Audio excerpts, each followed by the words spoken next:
నెల్లూరు జిల్లా బోగోలు మండలం Juvvaladinne fishing harbour వద్ద దేశంలోనే తొలి autonomous maritime shipyard systems development centre ఏర్పాటుకు విద్యా, ఐటీ శాఖల మంత్రి నారా లోకేష్ శంకుస్థాపన చేశారు.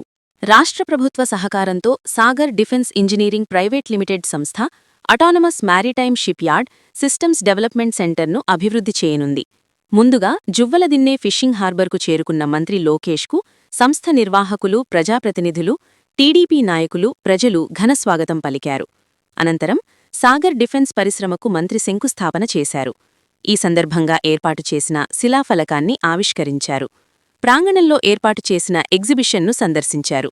ప్రాజెక్టు వివరాలు అడిగి తెలుసుకున్నారు. Autonomous maritime ship building systems development centre ఏర్పాటుకు సాగర్ డిఫెన్స్ సంస్థ మొదటి దశలో 45 కోట్ల పెట్టుబడి పెట్టనుంది. తద్వారా 1000 మందికి పైగా ఉద్యోగాల కల్పన జరగనుంది. ఈ ప్రాజెక్టు కోసం జువ్వలదిన్నె ఫిషింగ్ హార్బర్ వద్ద మొదటి దశ కింద 29.58 ఎకరాల భూమిని కూటమి ప్రభుత్వం లీజు ప్రాతిపదికన కేటాయించడం జరిగిందన్నారు.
సార్ ఒకసారి తలెత్తరు సార్.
లేదు బ్యాక్ బ్యాక్ బ్యాక్ బ్యాక్ వస్తుంది.